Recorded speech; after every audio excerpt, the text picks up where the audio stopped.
welcome to Tabletop Tommies episode 3. I'm Jonny. And I'm Phil.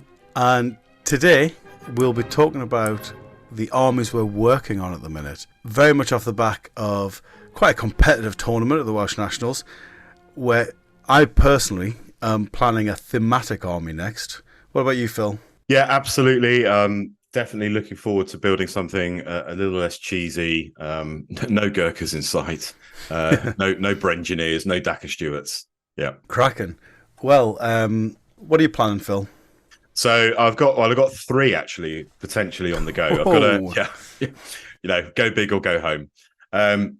So I picked up a lot of Japanese in the Black Friday sale last year. So I'm kind of working my way through building them and painting them. Haven't got anything particularly thematic in mind at the moment, but I've kind of spread my options in terms of how I built the box sets. And got the add-ons as well. So I will do something with that thematically. But no, the 2 I've got at the moment, which I'm looking ahead towards the Welsh Open. One is the Battle of Admin Box, which was a battle in Burma towards the end of the war, which, having just said I wasn't going to be looking at Dacre Stewarts and Gurkhas, it could potentially involve Gurkhas. So that's a possible on the Battle of Admin Box. It does depend on the availability of models, not for the British, but actually for the French. So the one I'm hoping to take is going to be the Free French Western Desert list, which is the Battle of Bur Hakeim.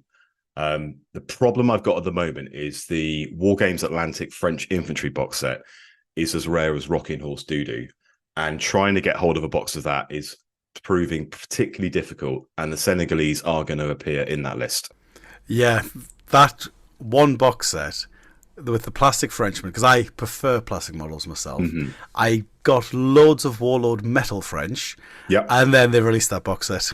And so, which always seems to be the way. But it does look very good. And if I do expand my French, which probably isn't likely in the near future, I think that's the way I'll be going with the plastic ones. Yeah, definitely. Yeah. So I think this is my first kind of dipping my toes into French and Bolt Action, and I'm very much building it around that theatre selector in the Western Desert book.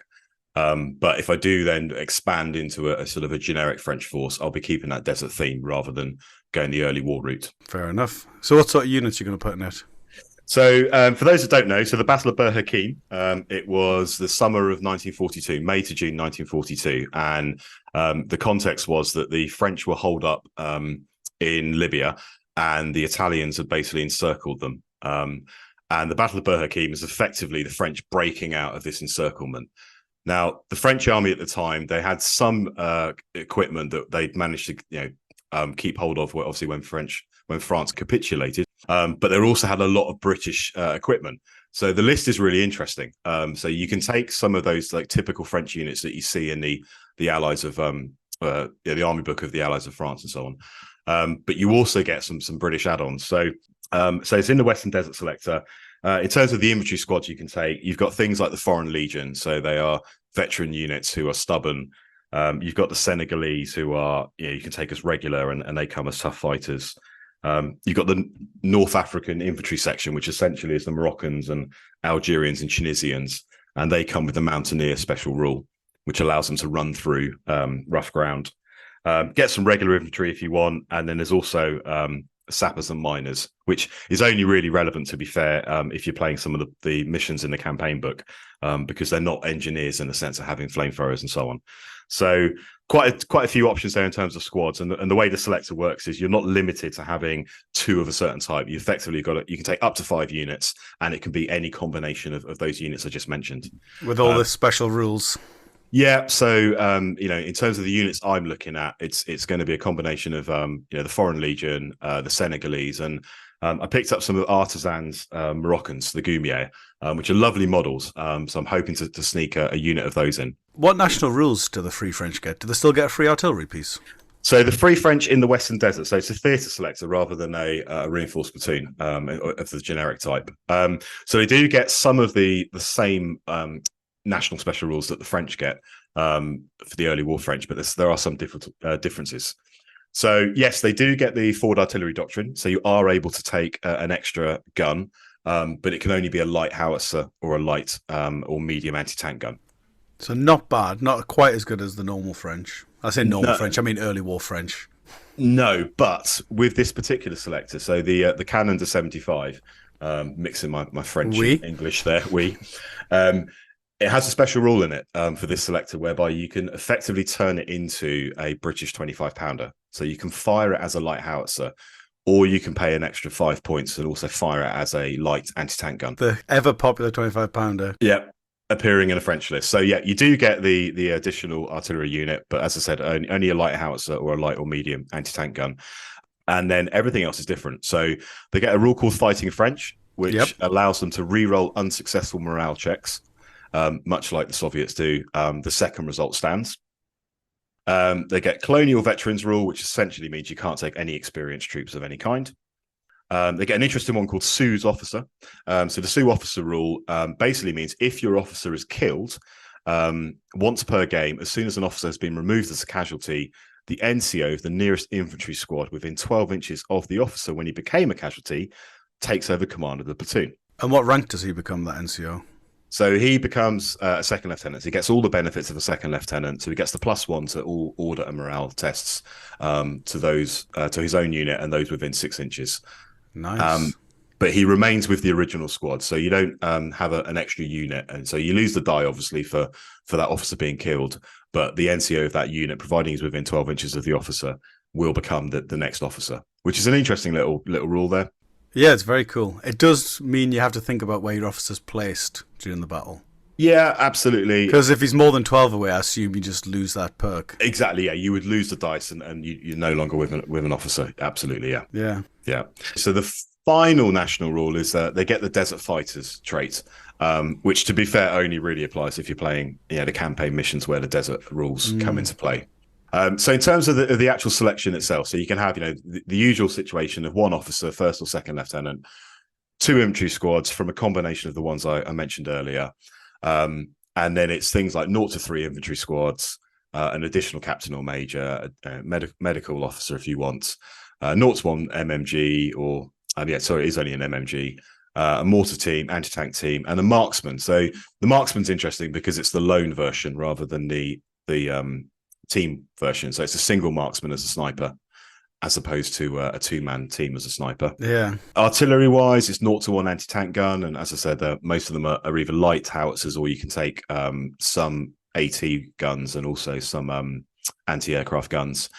No tanks at all. They didn't have any in the Battle of Bur Hakeim, but you can take 0 to 2 armored cars or self-propelled guns. And there's some interesting options, again, which are specific to the selector itself. Yeah.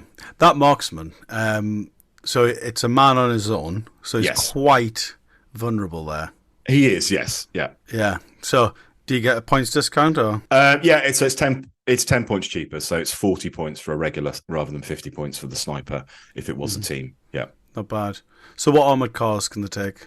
So the armoured cars, you can take the Dodge Tanak, excuse my pronunciation, which is a 7+ armoured carrier. It's open-topped, it has recce. And then in terms of the weapons, it has a low-velocity light anti-tank gun. Yep. So that has a +3 penetration rather than a +4. That comes with a coaxial MMG in an open turret, so that's why it's the open-topped. And it also has a pintle-mounted LMG. Nice. Perry make a lovely model for that, so I've actually got that model from Perry Miniatures. And it's, don't know if it's any good in the game, but it looks good. It looks nice. Nice. And then in terms of your other options, you've got the recce carrier, which is your standard option as per Armies of Great Britain. Yep, very British, much like your 25-pounder. Much like your 25-pounder, yeah. So the one I'm looking at, which I'm interested in, is the Cannon 75 Portee, which essentially is a rear-facing light howitzer on the back of a truck. So what the French did at the time was essentially they had quite a few artillery guns, and they used them as mobile anti-tank guns and sort of self-propelled guns. So they basically stuck them on the back of a truck. Very much like the Dodge M6. Yes, absolutely, yeah. And that also comes with that upgrade. So it's a light howitzer, but you can pay an extra 5 points, and that gives you the light AT gun option. So you get the penetration value of +4. That's actually really good. Because the Dodge version, what I find with that is the light anti-tank gun's brilliant because you've got this very cheap little anti-tank gun. But when there's no tanks to be shooting at, it doesn't really have much to do. Mm-hmm. And so I would 100% pay 5 points to add the howitzer to that one. Yeah. And so from a game perspective, quality, that one. Yeah. So because it's 0 to 2 armored cars, you potentially could take 4 light howitzers / light anti-tank guns. So you can take the one you pay, the howitzer you pay for, the static one. You get the free one because of the French national rule, and then you could take 2 of these porties as well. So that's quite interesting. Certainly be a bit of an infantry killer, that one. Yeah, and like tanks as well. If you've got 4 light AT guns, facing you, you're going to think twice about where you put your brain carriers and your Stuarts and all that sort of stuff. And then the other options you've got is the light anti-tank portie, which is a 25mm anti-tank gun on the naval mount. So this one has a 360 arc of fire rather than being limited to the rear-facing howitzer I mentioned earlier. You've got an anti-aircraft truck, which is a dual AA HMG on an open platform with a 360-degree arc of fire, which you can upgrade to quad AA HMG. So very similar to the M16, the American half-track, just the quad HMG. Yeah, but the quad HMGs, very nice. Yeah. And then the last one I'm really interested in, and I haven't seen anyone that actually makes a model yet. So it would be a modeling opportunity. It's a 25mm carrier. So it's a British Universal Carrier, which is fitted with a forward-facing light anti-tank gun. Okay. So it's a 7+ armored carrier. It's open-topped. It's got turn on the spot like the usual Universal Carriers do, with a forward-facing light anti-tank gun. And you can add the pintle-mounted LMG as well. So I think that would make for quite an interesting modelling opportunity there. And also, I imagine pretty cheap points-wise for what you're getting there. They're all incredibly cheap, to be fair. So, the Dodge Tanak is 115 points regular. The Recce Carrier is the normal 60 points for the base model, and then you add on your flavour accordingly in terms of your pintle and your anti-tank rifle if you want that, and so on. The Cannon de Portie is 65 points. Likewise, the anti-tank Portie with a 360 arc is 65. The AA anti-aircraft truck is 60 points regular, and then the 25mm carrier actually is 105 points regular. Nice. And then in terms of your transports, it's essentially British transports. So you've got your Bren carrier, you've got your 3-ton truck, your 15 CWT truck, your 30 CWT truck, your Jeep, and then your quad tractor. So in real life, in Bur Hakeim, effectively what happened was the Foreign Legion broke out of the encirclement in Bren carriers. So there's an amazing opportunity here to, using the Perry Foreign Legion miniatures, which are really nice, getting hold of some Universal Carriers and combining that with the Senegalese models from War Games Atlantic. I think you can make a really interesting looking army, which, to be fair, it's not going to do particularly well if you come up against heavy armor. But given the price of everything, I think you could actually come up with something really interesting. Yeah, definitely. So yeah, that's what I've got planned. Let's say, hoping to take it to the Welsh Open. Couldn't take it last year. Don't think the selector was an option last year, but Mark Vance has added it to this year's permitted selectors. So we'll be building it. I've had the models now for about 10, 11 months. I've just been waiting for an excuse to build them, and this is a really great reason to do it. Yeah, that's one of the problems with the theatre selectors, that you get all excited about it and then realise there's never a tournament you can run them at. Yeah, and particularly with this one, because the units are very specific to the actual theatre selector.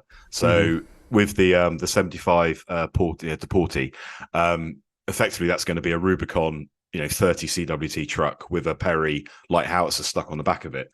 Now you can't take that in a normal French reinforced platoon. So I'm going to end up building units and kit bashing stuff, particularly for this theatre selector, which I'm not going to be able to use in tournaments and events, which are, generic platoons, because these units don't come with that special sentence saying can be used in a generic reinforced platoon. It certainly would be nice to see more theatre selector tournaments where you allow them, because generally, if it's competitive, go generic, keep it simple. If it's sort of more of an open tournament like the Welsh Open, it is really nice to push people towards the theatre selectors, because it just forces people to try something new. Absolutely, yeah. And helps you to see new things, because it gets a bit boring just playing generic platoons over and over again.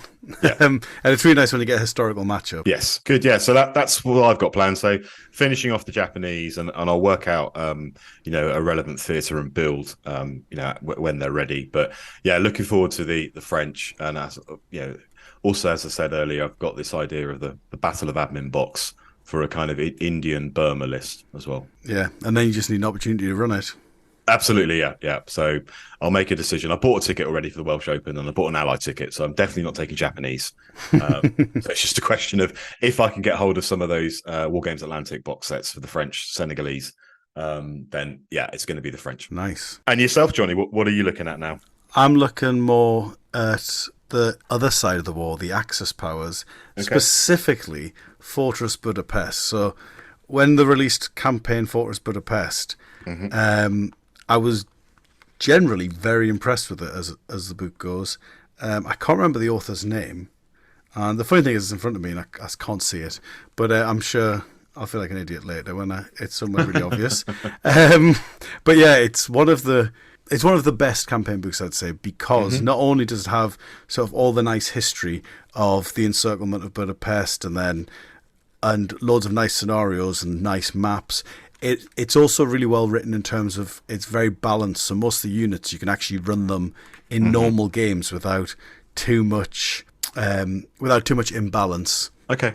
And so, yeah, really, it was written by someone who had play tested the rules, made sure that it all fits nicely. Specifically, I'm looking at the reconnaissance platoon in there. So it's on page 138. That one is a really interesting one because it gives you options that you don't get anywhere else.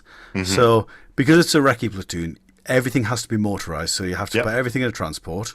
But because it's a recce platoon, you can make the half tracks, the 250/1s, which are the 5-man transports. For 10 points, you can give them recce. You can also give your Kubelwagen and your Schwimmwagen recce as well for 10 points. That one I'm less interested in because that's a big chunk of points on that. But actually, with the half tracks, you've already spent that many points. 10 extra points isn't... they're already not competitive. 10 extra points doesn't make that much of a difference. And sometimes it's really powerful if at the start of a turn someone shoots it and you can just wreck your way behind a building and then the squad can get out without being in danger. It also has this particular selector. It has the armoured assault rule, which is brilliant. So that's the one where the officers of the platoon can use U-Men snap to action from inside the transport. So it's the only time in the game that I'm aware of. If your officer's in the transport, not only does the transport and the men get the morale boost, he also gets to snap them. So big battle plan is you stick 2 squads in with them, and then you rush the transport up, turn 1, let's say. Turn 2, as soon as you get an order dice, you snap to the truck and the squad. But yeah, you can really use that. Because of that rule, I'm actually going to take a first lieutenant. Because with the German rule, that means he gets to snap 3 units. And because he can snap within the transport, and actually what he can do as well is he can snap units outside of the transport he's in as well, so you can shout over the side of the transport to other units. You can put them behind other things. Like, say you've got some vehicles, you can put them behind the vehicles and advance up behind them. So I'm thinking something like some trucks, some Panzer Grenadier. Now, usually I'd go to engineers. There's no engineers in this. So I'd be using my Panzer Grenadier with SMGs and Panzerfaust. Very nice. So that I've got that anti-tank capability and the anti-infantry. I'd then probably take mainly trucks to carry them, put an MMG on it. To keep the points down, presumably? Or? Yeah, to keep the points down. I've looked at building this before with exclusively half tracks, and it gets very pricey very fast. And so I'll probably go mainly trucks, and if I can squeeze one in, I'll get one of the 250s in, because I've actually got 3 models ready to go. As I said, the problem you hit is they're so pricey and they don't have any transport capacity that you end up with a weird amount of points left where you can't afford to buy another squad and a transport for it. And so what tends to happen is you end up buying a truck just to have, because it's less points and you've got 7 extra seats. Got it. So I'll be looking at that. You can take mortars and MMGs. I'm thinking about doing it as fully motorized sort of recon force. So I'm thinking I'm going to try to avoid anything that's fixed. You can have a sniper team. Again, I think I'm going to just not go for one of them. You can have a Panzer Shrek. Panzer Shrek's hit and miss. I don't like anything that's a lot of points only gets 1 shot. Because it tends to miss in my experience. The models are nice though. All of the Panzerschreck models from Warlord games I really like. Yeah, I agree with that, and I do have one that I painted up for my fins, and I was running that with the fins for that exact reason, just because I really like the look of it. Yeah. Especially with the flamethrower model they do with the actual flames coming out the end. Yes. Yeah. Yeah, that was a cracking combination. And then the real fun in the platoon is the armoured car section. You can have your little Kubelwagen with the MMGs, but you can't have Recce on them because they're not the transport one. You can have the Panzer II. The one that I like, though, there's a couple of other options, but the one that I really like is the 250/9 half-track. Yes. That's the one. Yeah. It's got a little light autocannon and a coax MMG, but the thing that makes it really nice is it's Recce, and it's not open top. Yes, so there's always a bit of chat about this, isn't there? Because it's essentially the same turret as the 222, but for whatever reason, and I think was it in the FAQ? It was. It was added to the FAQ. Yeah. Yeah, so that it's no longer open topped. Yeah, and well, it's got a little grenade mesh, hasn't it, to stop the grenades falling in. Okay, fair enough. So and the model's really nice because obviously Warlord released last year their the 250 range of boxes, didn't they? And you can build the 259 from their 250 half track. Well, funnily enough, that's another one where I 3D printed one just before they released the box. Okay. And so it was the classic. I would have bought it as well, but never got the chance because I'd already 3D printed it. Sure. And then in the tank section, I have run a Whirlwind with this selector before, which is a lot of fun. Yeah. But it's not overly competitive. Okay. Which you think it would be, though, wouldn't you, given what it's armed with? Kind of. I think part of the problem is I don't really know how to use it because you've paid all these points. You really want to push it forwards, but it's open topped, and so if you do push it forward, you're very much at risk of taking loads of pins and it doing nothing for the rest of the game. Yeah, and which is what usually happens, I find. Or someone gets lucky with a mortar, and because it's open topped, you get +1 on the damage table, and so it is a bit of a risky proposition. What I prefer is the little Stummel, the 250/8, which is again fitting with the theme of the little half tracks. Really nice. Little 2-inch high explosive on it. So that's a light howitzer. That one has a Pintle MMG instead. Yeah. And so you can shoot the pair of them, I believe. Really, the thing that I really like about it is it's like having your medium mortar in the platoon, but when someone's ranging in on you, you can move to get rid of the ranging in and still shoot that turn. And still fire, yeah. Sure. Yeah. And the one that I really want to run, actually, on that note, is the bigger Stummel. If I ever do a tank platoon with Germany, I'd really like to run the bigger Stummel because it's basically the same thing, but it gets a transport capacity. So that's the 251, isn't it? Which like eight men in, I believe. Is that something like that? I think it is. Yeah, it's basically the exact same layout, but you get. I think it's the 251. It might be the /9.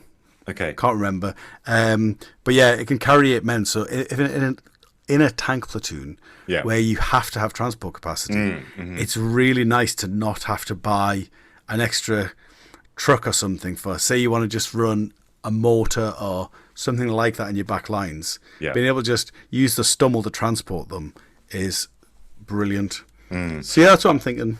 I played against one of those the bigger Stummels last year in the Welsh Open, and my opponent had one of those, with the lighthouser on the front, with a Pioneer squad inside, which is pretty lethal combination, to be fair.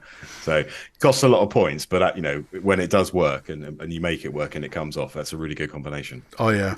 The way I'll be using this, I think, is either I'll be rushing the lieutenant up in a truck and using him to snap the truck, the 2 squads, and himself, so that they can just go, I don't know, chasing tanks or something. Jumping out, you've got 2 squads with some Panzerfaust each, and they can just go tank hunting, essentially.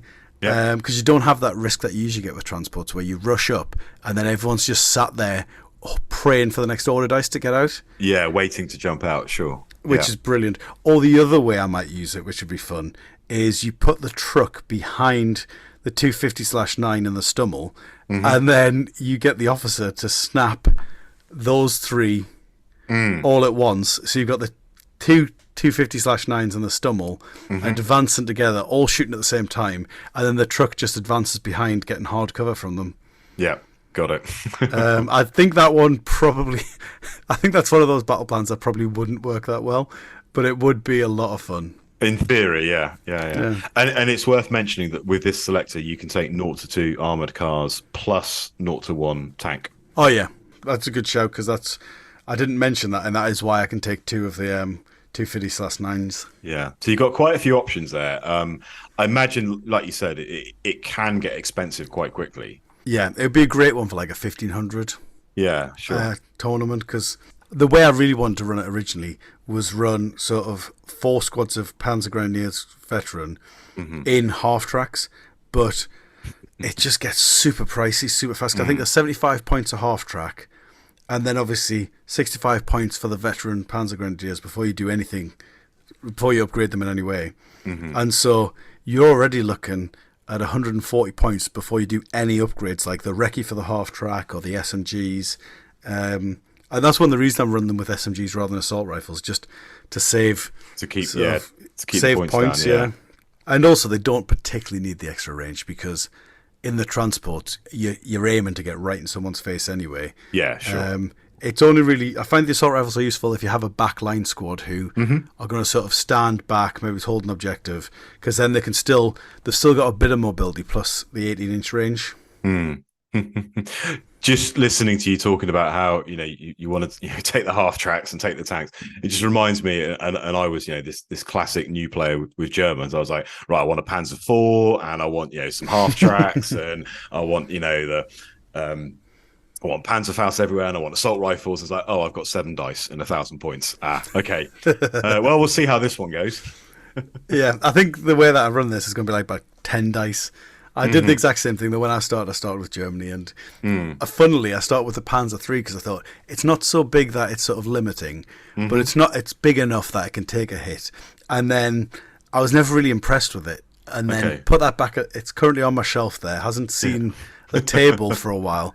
And of course, we've come full circle now where that latest FAQ made it useful again. Yeah, sure. And so that might get on the table at some point. Cool. Brilliant. Excellent. Oh, that sounds really good. I look forward to seeing that. Hopefully not playing against it, but definitely look forward to seeing it. Well, if I do take it to the Welsh Open or somewhere similar, it will need some playtesting, so you might be seeing it.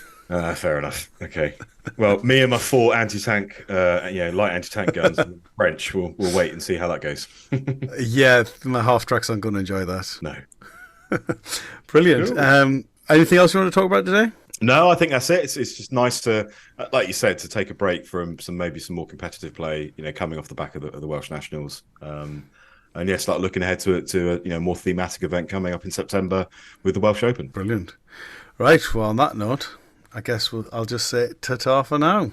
Yeah, ta-ta for now. Thanks, everyone. Please keep liking, subscribing, sharing, all the things that you do, and keep the comments going, both on the Facebook page and also direct to us. It's really appreciated. Thank you very much. Cheers, guys. Ta-ta for now.